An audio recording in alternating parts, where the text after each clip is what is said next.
cortado todas as imagens do sol em toda a terra de Israel, então voltou para Jerusalém. Versículo 33. E Josias tirou todas as abominações de todas as terras que eram dos filhos de Israel, e a todos quantos se acharam em Israel, obrigou a que com tal culto servissem ao Senhor teu Deus.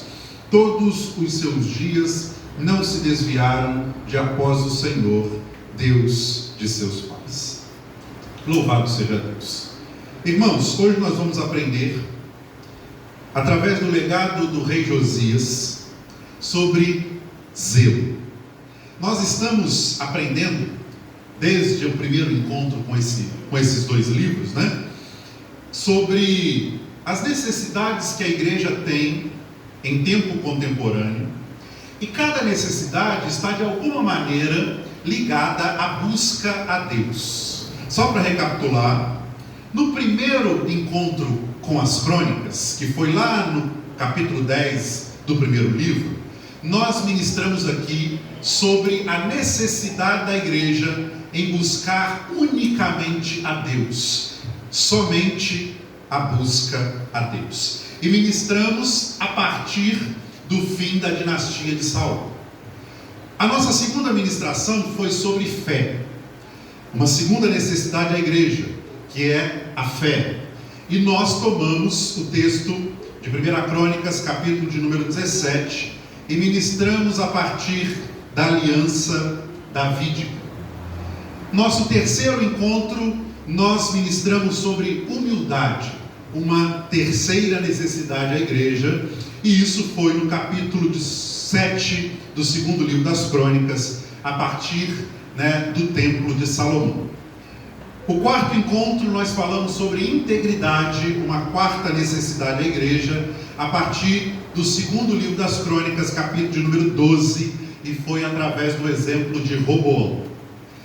No nosso último encontro, nós falamos sobre sinceridade, baseado no segundo livro das Crônicas, capítulo 29, a partir do exemplo do rei Ezequias. E hoje nós vamos falar sobre zelo, a partir do exemplo do rei Josias. Então nós vemos aqui algumas necessidades que não eram exclusivas dos remanescentes de Israel, mas que também são necessidades que nós temos enquanto povo de Deus e enquanto igreja do Senhor. Nós precisamos buscar somente a Deus, nós precisamos de fé, de humildade, de integridade, de sinceridade e de zelo. Não há dúvidas que nós temos absoluta certeza que o autor do primeiro livro das Crônicas e do segundo livro das Crônicas foi usado pelo Espírito Santo de Deus para mostrar como Davi e os descendentes, obviamente Davi, buscaram a Deus. Um dos objetivos do autor desses livros era esse: mostrar aqueles que tinham vindo do exílio babilônico, ou os descendentes daqueles que vieram do exílio babilônico, de que Davi buscou a Deus, e que nós precisamos buscar a Deus tal como Davi buscou. No entanto, eles também nos mostram que alguns líderes daquele tempo não buscaram a Deus da forma que deveriam, e também nos ensinam que a não busca a Deus, a partir dos princípios bíblicos, leva a uma consequência. No entanto, toda a história de Judá e de parte de Israel, ela de alguma maneira foi influenciada pelos ensinos que aqui são ministrados pelo autor do primeiro e do segundo livro das Crônicas. Em específico, nesse capítulo de número 34, o autor relata sobre o reinado de Josias, e é um convite à busca ao Senhor com zelo. E nós vamos ver o que isso significa. Mas antes de eu entrar nas aplicações do texto, eu quero trazer à nossa memória alguns acontecimentos ou algumas características de Josias e do seu reinado. Porque a partir das características de Josias e do reinado que ele exerceu sobre Judá, a gente vai poder compreender algumas necessidades do seu tempo e do nosso tempo. Nós vimos aqui, e nós já podemos começar percebendo isso a partir dos versículos que nós lemos, e durante todo o capítulo 34, que nós não temos dúvidas que Josias foi um agente da aliança do seu tempo. Tal como o seu pai Davi, pai simbólico obviamente, tal como o seu pai Davi, ele carregava consigo um tipo da aliança que Deus fez com o seu povo. Lendo o relato do reinado de Josias, tanto no livro dos reis, segundo livro dos reis, quanto aqui no livro das crônicas, nós percebemos claramente que Josias foi um tipo de Cristo, tal como Davi também foi. Isso é um primeiro aprendizado. Além disso, nós vimos aqui nos versículos de 1 a 3, que Josias reinou em um período complicado em Judá. Era um período de mudanças mundiais e não era diferente ali onde Josias estava reinando. Ele reinou nos anos 640 até o ano 609 a.C. Nesse tempo, o Império Assírico estava declinando e abria espaço para a independência de Judá. Então havia uma expectativa, uma esperança do rei de Judá em gerar uma independência sólida do governo da Assíria. Só que tem alguns detalhes. Josias iniciou o seu reinado com 8 anos de idade.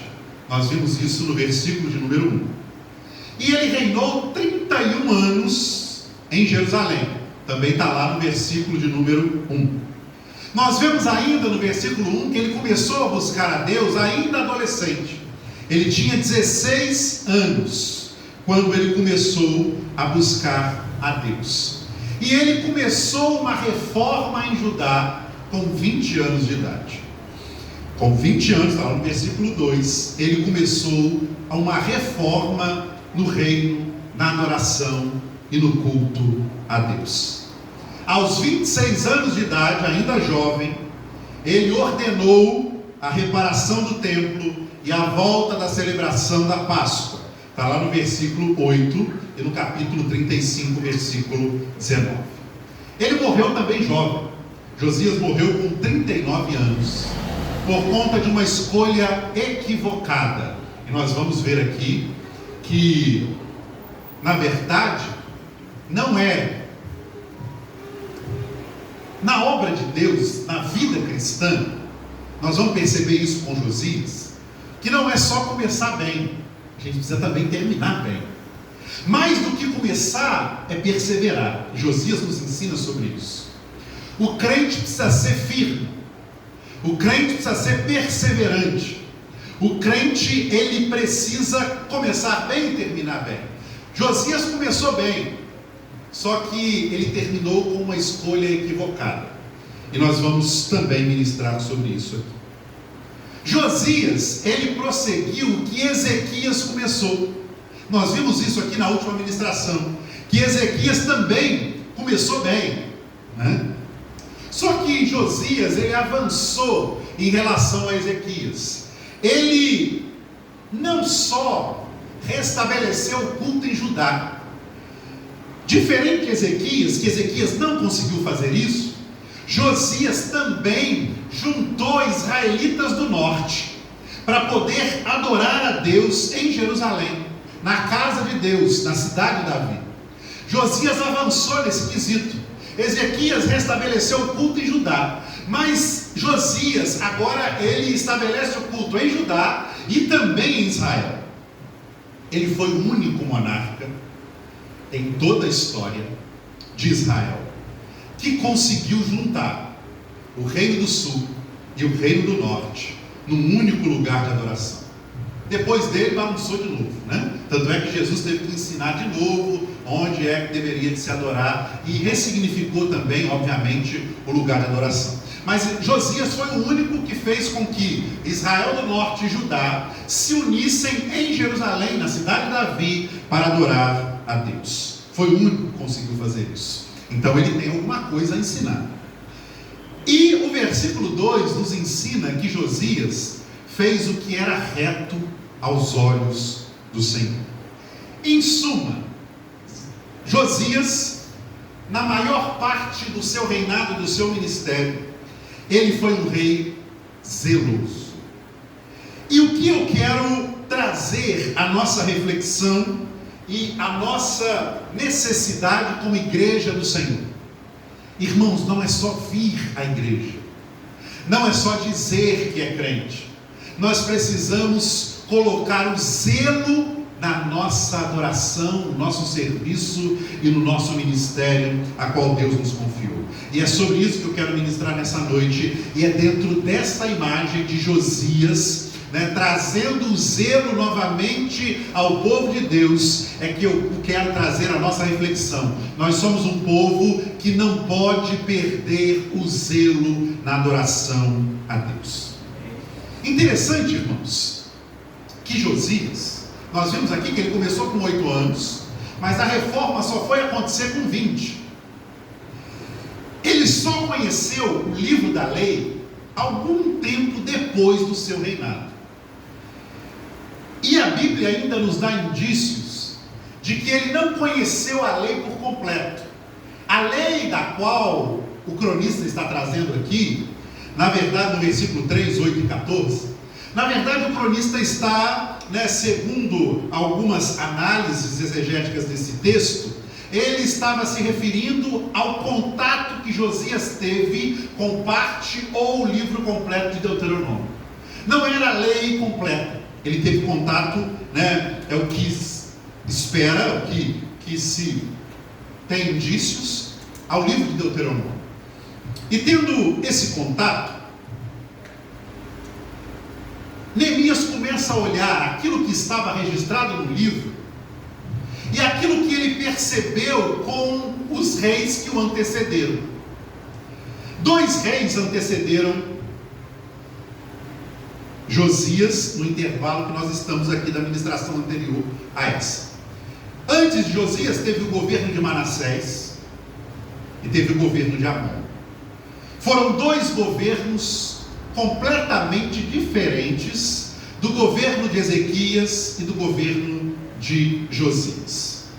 No governo de Manassés e no governo de Amon, nós vamos perceber que houve uma completa perversão no meio do povo de Deus.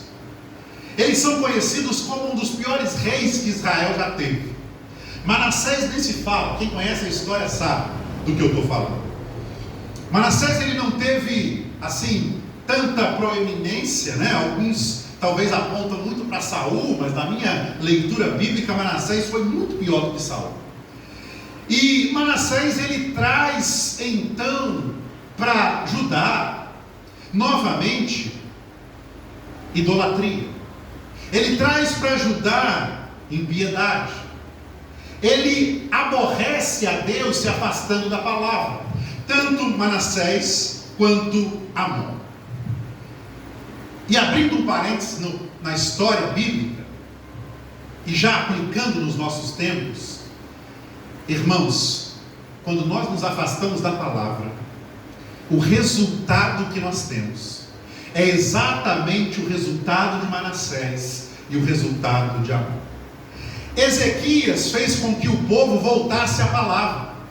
No entanto, Manassés e Amon, eles abandonaram a palavra, abandonaram o zelo pela palavra, o cuidado com a palavra, a ministração da palavra. E aí tudo aquilo que não era propósito divino para o povo, voltou para dentro de Judá. Voltou a idolatria, voltou a impiedade.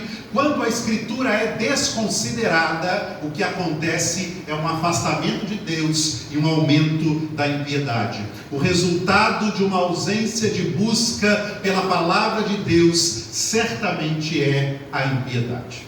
Todos os lugares que se afastam da palavra, aumenta a idolatria, aumenta a impiedade, aumenta a confusão, aumenta o problema, porque quando a palavra não é o centro de todas as coisas, certamente Deus está afastado de todas as coisas, porque se nós não temos a palavra como centro, nós temos outra coisa como centro.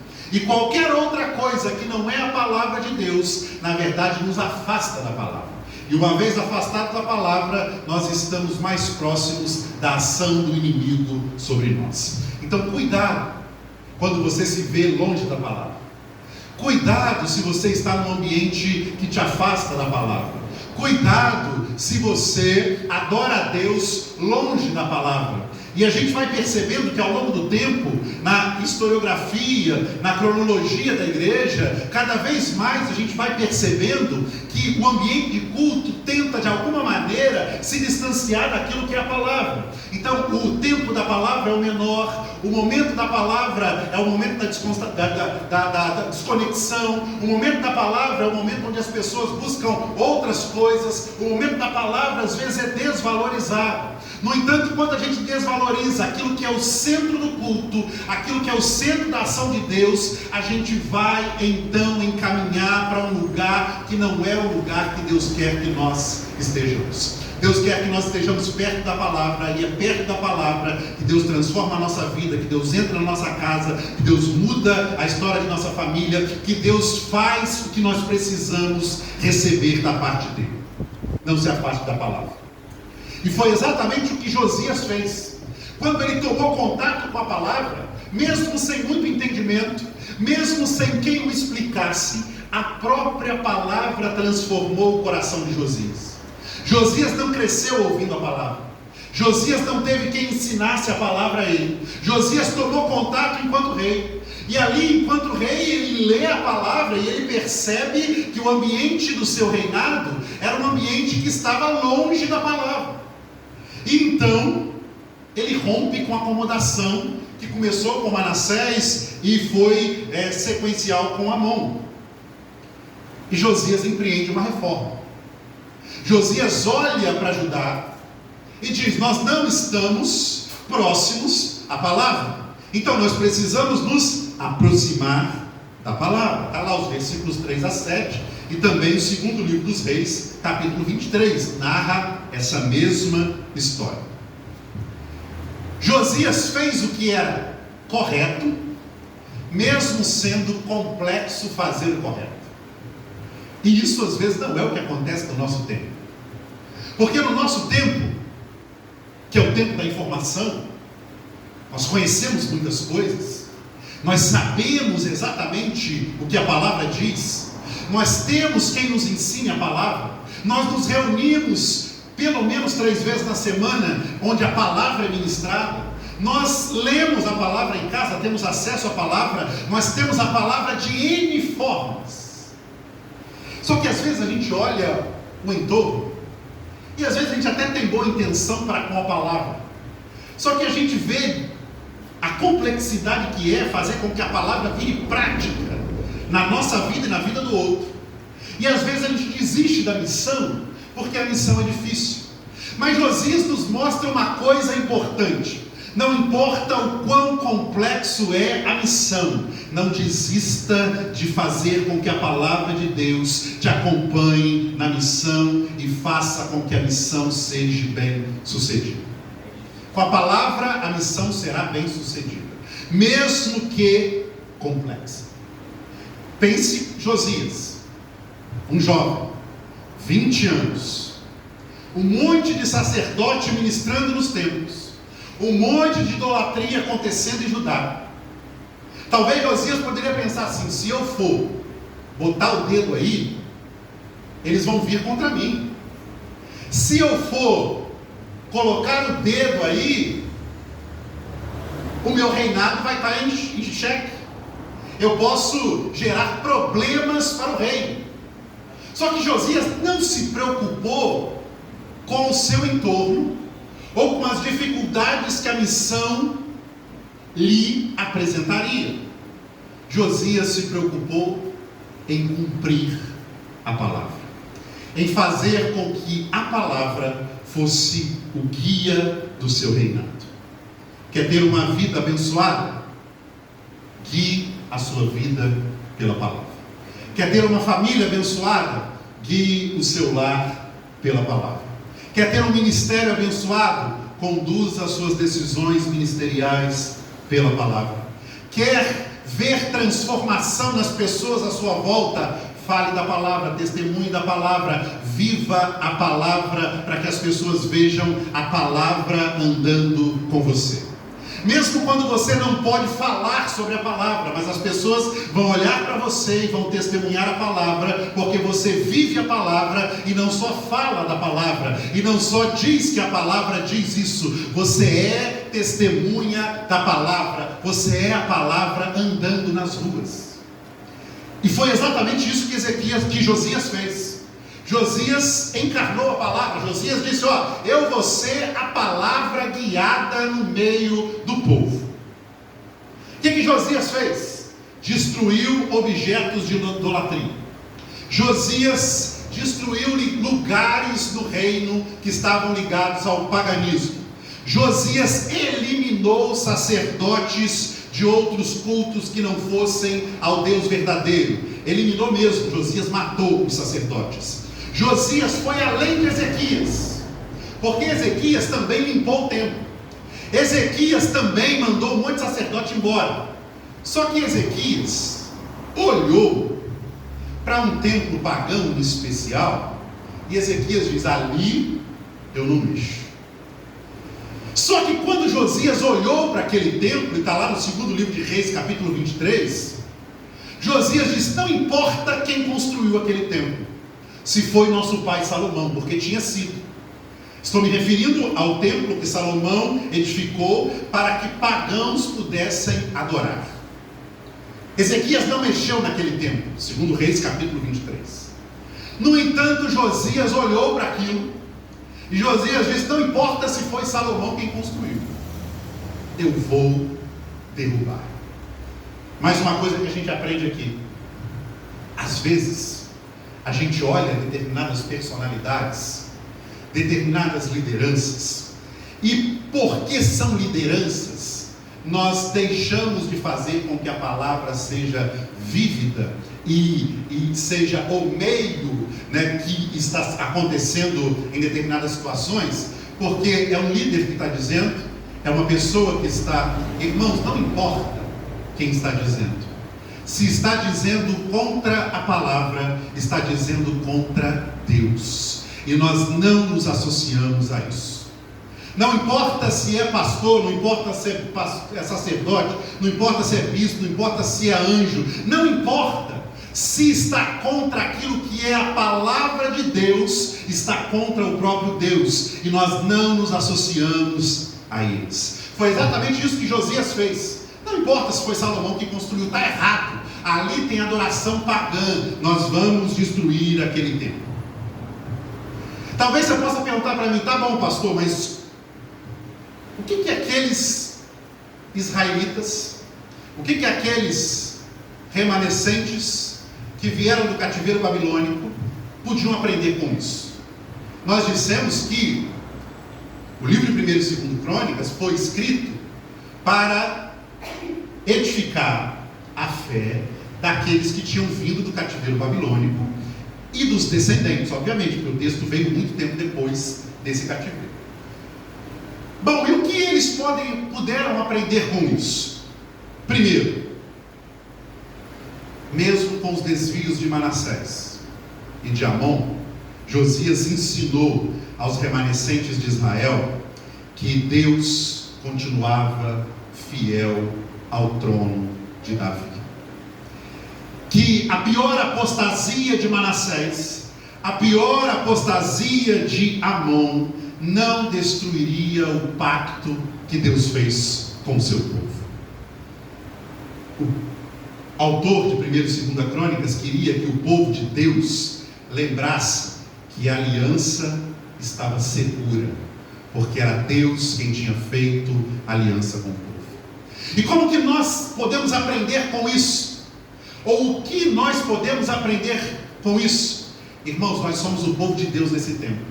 E sendo nós o povo de Deus nesse tempo, não importa como esse tempo está, não importa as apostasias que nós vemos e presenciamos, Não importa a podridão do mundo, a aliança de Deus com a igreja está mantida. O Senhor não é homem para que minta, nem filho do homem para que se arrependa. O Senhor fez uma aliança com a igreja, o Senhor fez uma aliança com o povo dele, e essa aliança se mantém segura. A segurança quando nós estamos nas mãos de Deus, a segurança quando nós estamos entregues ao Cristo que morreu e ressuscitou por nós. A aliança continua válida. Há uma aliança do Senhor Jesus comigo e com você. Viva à luz dessa aliança, viva sabendo que nós precisamos ter gratidão, porque Deus tem uma aliança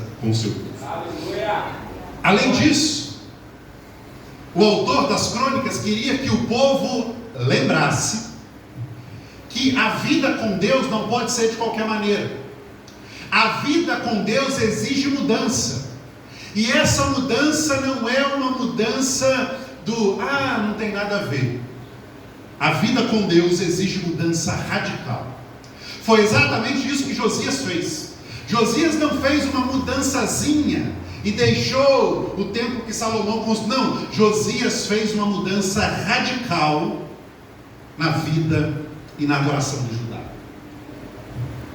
Uma vez que Cristo nos chamou das trevas para a luz maravilhosa, nós não temos mais semelhança com as trevas. Nós precisamos de mudança radical na nossa vida. Por que isso é relevante no nosso tempo? Porque não existiu outro tempo tal como o nosso tempo, em que se relativiza a função do cristianismo na vida das pessoas. Cuidado com o relativismo no meio da igreja. Nós não somos como o mundo, nós não podemos parecer com o mundo, nós não nos relacionamos com o mundo. Mas não tem nada a ver. Josias não nos ensina isso. Josias ensina que onde houver idolatria, nós não estamos. Onde houver estátuas de outros deuses, nós não compartilhamos. Onde há deturpação do Evangelho, o nosso nome não está. Onde Cristo não pode entrar, nós também não entramos. Nós precisamos aprender isso. Assim como Josias não cedeu, a igreja não pode ceder. A igreja precisa compreender que a santificação é necessária e que sem santificação não haverá glorificação final. Irmãos, crentes de todas as gerações, passada, presente e futura, precisam compreender que não podemos nos curvar ao paganismo, à idolatria e ao mundanismo. É necessário sermos fiéis a Deus e à palavra de Deus. Naquele tempo, o autor queria levar a seguinte mensagem: sejam fiéis, porque o Messias vai vir. Eles ainda não tinham conhecido a primeira vinda do Messias, tal como nós já conhecemos. Mas essa mensagem é atual na medida em que nós aguardamos a segunda vinda. Então, da mesma maneira que o autor está dizendo: ei, permaneçam fiéis, longe da idolatria, longe do paganismo, longe do mundanismo, porque o Messias está chegando aí. Nós precisamos também ter essa mensagem no coração. Precisamos permanecer fiéis, longe da idolatria, longe do paganismo, longe do mundanismo, porque o Messias voltará. E o Messias vai vir num tempo em que nós não esperamos. A Bíblia diz que vai ser num abrir e fechar de olhos, assim como um relâmpago que sai do Oriente se mostra no Ocidente, assim há de ser a vinda do Filho do Homem. Vai ser um momento inesperado, vai ser um momento imediato, não vai dar tempo de se arrepender, não vai dar tempo de voltar atrás, não vai dar tempo.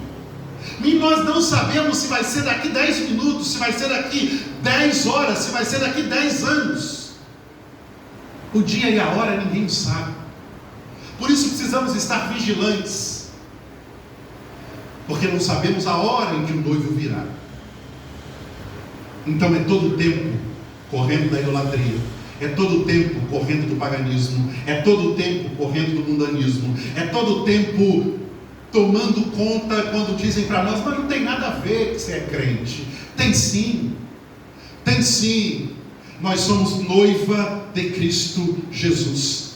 Nós somos templo do Espírito Santo. Nós somos separados do mundo para adoração exclusiva a Deus. Essa é a mensagem do livro das Crônicas ao nosso coração. Vida com Deus exige renúncia. Vida com Deus exige mudança. Cuidado, irmãos, com esse evangelho. Vem para cá, pode tudo. Vem para cá, você pode todas as coisas. Vem para cá, cuidado. Cuidado. Viver com Cristo é renúncia. Viver com Cristo é não estar em todos os lugares. Viver com Cristo é desejar, mas não fazer, para não desonrar o nome de Cristo. Viver com Cristo é perdoar 7 vezes 7 vezes 7 vezes. Viver com Cristo é negar a si mesmo. Viver com Cristo é diferente. E Josias nos mostra isso. Porque através de Josias nós percebemos que viver com Cristo é ter compromisso com a aliança. Lembra que eu acabei de dizer que a história e o reinado de Josias nos lembra que Deus nunca desistiu da aliança com seu povo. Deus nunca voltou atrás da aliança e Deus cumprirá a aliança. Então nós precisamos viver comprometidos com quem? Com a aliança que Deus fez conosco. E a aliança, por que a gente usa aliança? A gente que é casado. Porque a aliança simboliza alguma coisa. Simboliza que eu tenho um compromisso. Não é isso? E todas as vezes que a gente olha para a aliança, a gente lembra imediatamente de quem? Da esposa ou do marido. Por quê? Porque é com ele que nós temos um compromisso. É com ela que nós temos o compromisso. E é um pouco isso que eu quero trazer à nossa reflexão. Nós precisamos viver, porque quando nós temos um compromisso com alguém e olhamos a aliança, nós vivemos de qualquer maneira. Nós vamos a qualquer lugar. Nós nos relacionamos com qualquer pessoa. Não. Porque ir em qualquer lugar, se relacionar com qualquer pessoa, vestir qualquer roupa, na verdade pode, desapontar a quem nós temos o compromisso. E é exatamente isso que eu quero trazer à nossa reflexão. Nós temos um compromisso com alguém que tem uma aliança conosco. Então nós não podemos viver como se nós não tivéssemos aliança. Porque quem quer aprontar, faz o quê? Tira aliança. Não anda de aliança. Para que ninguém veja que nós temos um compromisso com alguém. Não é assim? O ímpio que eu estou falando, crente não faz isso não. O ímpio tira aliança em determinados lugares que ele vai. Por quê? Porque ele está ali, ele, talvez, quem sabe, arruma alguma coisa por aqui. E ali, quando ele tira aliança, ele compromete o compromisso. Porque ele vai pecar contra quem ele tem aliança. A nossa relação com Deus é a mesma coisa. Deus tem uma aliança conosco. E não adianta a gente tirar a aliança escondido por aí. Ele tem olhos como chamas de fogo. Ele vê em qualquer lugar. Ele sabe de todas as coisas. E por mais que no mundo talvez a gente possa enganar o cônjuge, com Deus não dá para enganar. Esse noivo não dá para enganar. E aí, então, se nós temos uma aliança com Ele, nós precisamos andar comprometidos com essa aliança. Então não é em qualquer lugar que me convida que eu vou. Porque se o lugar que eu vou vai comprometer a aliança, eu não vou.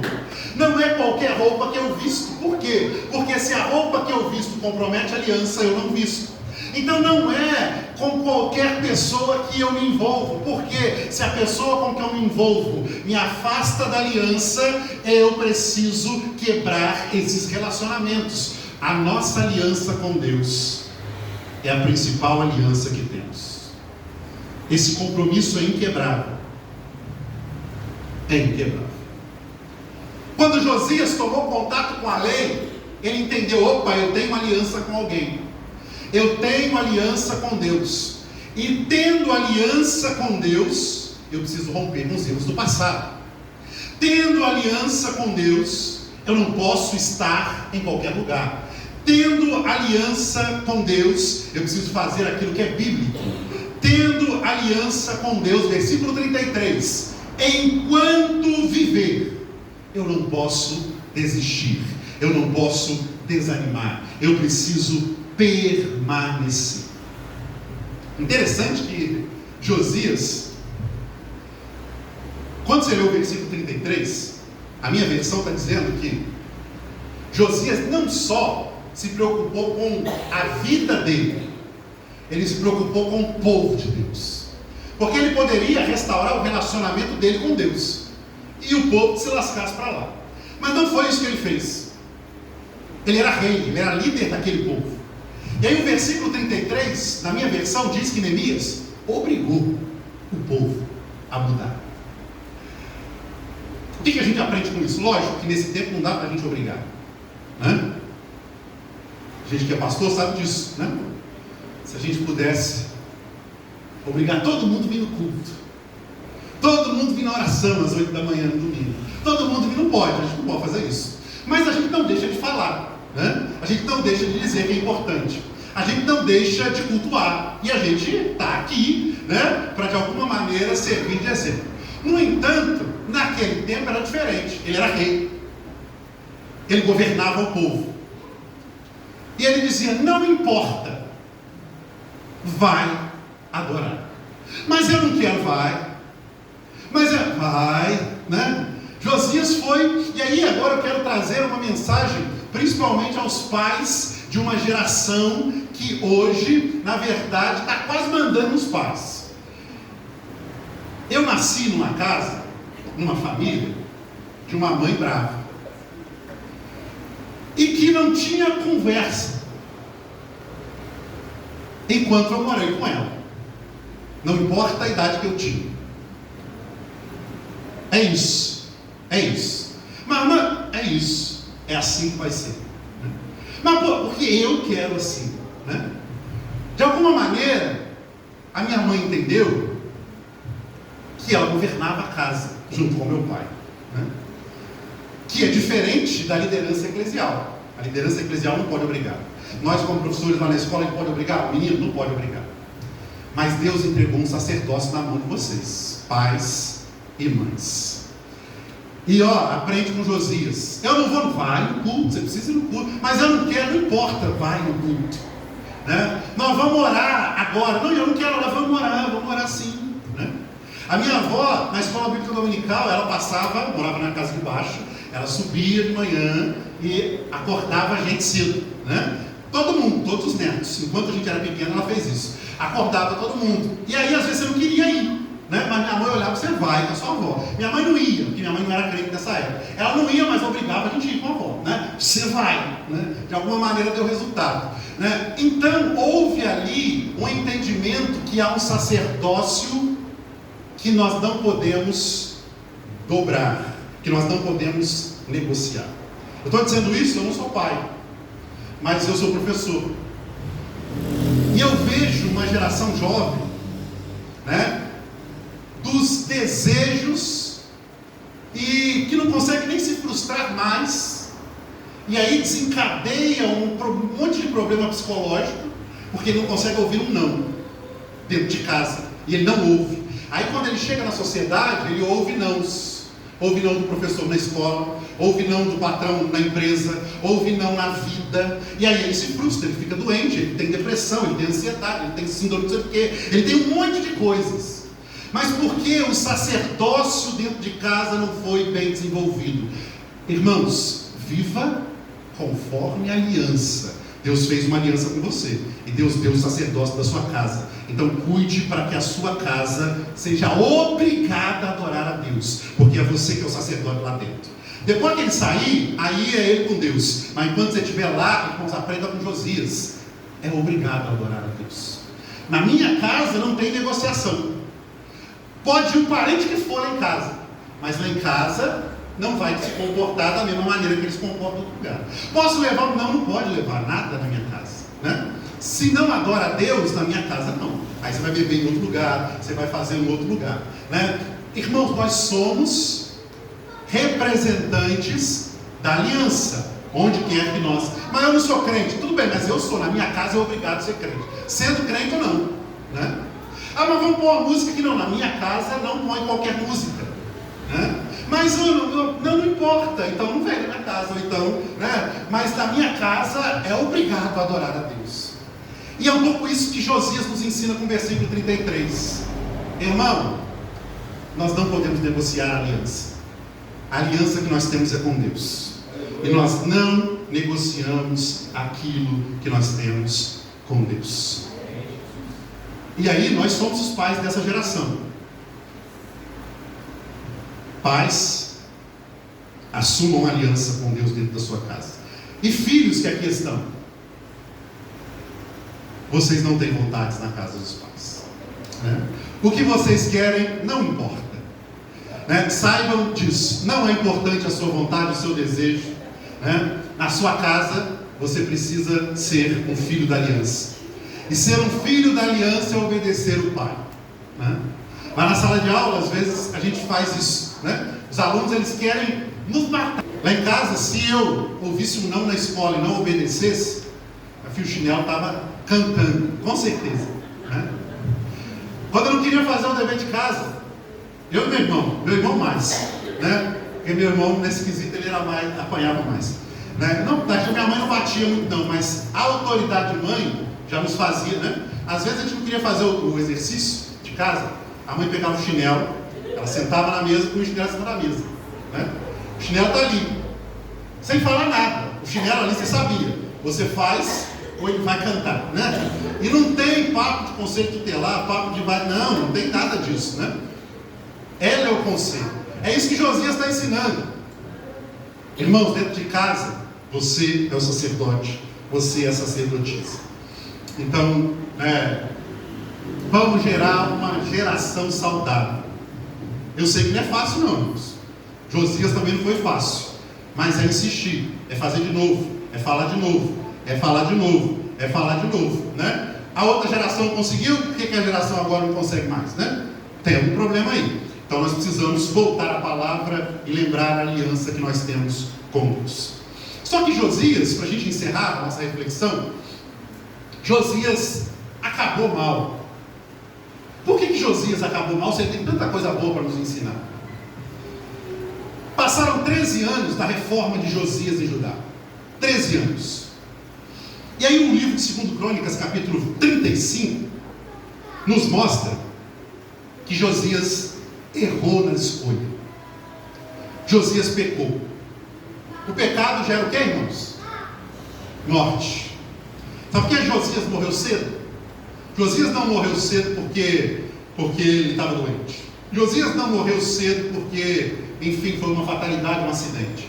Josias morreu cedo porque ele fez escolhas erradas.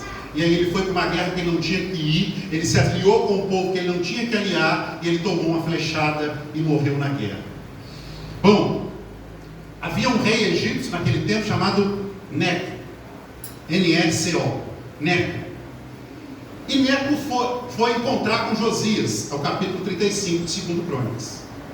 Aí talvez você vai me perguntar, pastor, mas por que o rei de Judá foi encontrar com o rei egípcio? Sendo que naquele tempo eles eram reinos inimigos, né? O Egito não queria o bem de Judá, nem Judá o bem do Egito, né? E aí tudo indica que Josias fez aliança com a Babilônia, o mesmo povo que algum tempo depois prendeu o povo na Babilônia. E aí, fazendo a associação com a Babilônia, Deus usou, por incrível que pareça, capítulo 35 ainda, 2 Crônicas, Deus usou a boca do egípcio, a boca de Neco, para falar para Josias, para não ir para esta guerra. Mas o que Josias fez? Eu vou ouvir de um egípcio? Não, eu vou. A Bíblia nos mostra que Josias não deu ouvido ao alerta de Deus, para não se associar aos babilônicos. Josias saiu para pelejar, versículo 22 do capítulo 35. A Bíblia diz que ele colocou um disfarce. Está lembrando de alguém aí? Colocou um disfarce para ir para a guerra. ele procedeu como Acabe. Acabe foi um rei pagão. E Josias fez exatamente o que Acabe fez. Colocou um disfarce e foi para a guerra. Logicamente, porque todo mundo sabia quem ele era rei. Se ele fosse sem disfarce, né, ia ser complicado. E Josias foi flechado, né, por flecheiros. Levou uma flechada de alguns flecheiros. Ele resistiu àquele povo e ele morreu do lado daquele povo. Olha que coisa. Lamentavelmente, Josias morreu em favor da Babilônia. Porque, muito embora tenha feito tudo certo, não deixou de ser humano. E nos deixa um alerta. Lembra que eu disse no início? Não importa como a gente começa, o importante vai ser como a gente termina. O crente avivado, não estamos no ano do avivamento? Quem é o crente avivado? É o que grita mais alto? É o que pula e rodopia e fala em língua? Não.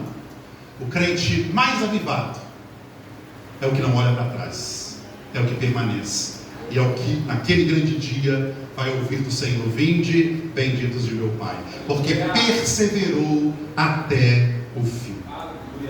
Irmãos, somos pecadores, somos frágeis, cuidado. Às vezes a gente pode começar bem, às vezes a gente pode ter um lindo ministério, às vezes a gente pode fazer tudo certo, mas se nós não perseverarmos até o fim, não adianta. Então nós precisamos entender que nós somos seres humanos. Vigilância todo dia, vigilância todo dia, vigilância todo dia, porque nós podemos cair. A Bíblia diz que aquele que está em pé, cuide-se para que não caia. Por que a Bíblia diz isso?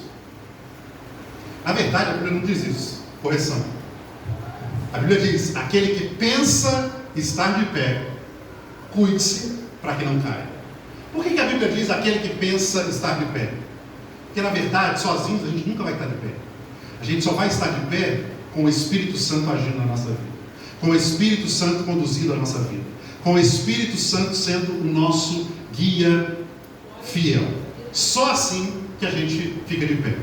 Então, cuidado. E ainda nessa palavra, cuidado com o sucesso. Ele era rei. Talvez o sucesso chegou à cabeça de Josias, dizendo: eu sou rei, vou lá naquela guerra lá, vou disfarçar, sou rei de Judá, do povo de Deus, então nada vai me acontecer. E foi, e aconteceu, e morreu.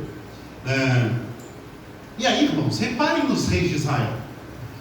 Quase todos caíram depois de um sucesso, ou porque olharam ali o sucesso. Nós falamos aqui de Roboão, nós falamos de Ezequias, nós falamos de Josias, mas repara que ainda tem Josafá, né? Ainda tem Uzias. Todos esses pecaram depois de ser abençoados. Todos eles, Ezequias, Josias, Josafá, Roboão e Uzias, depois de serem abençoados por Deus, pecaram. Aquele que pensa estar de pé, cuide-se para que não caia. Amém, irmãos? Que Deus possa continuar abençoando a sua vida, falando no seu coração, e que essa mensagem gere transformação em nós. Nós precisamos buscar a Deus com zelo.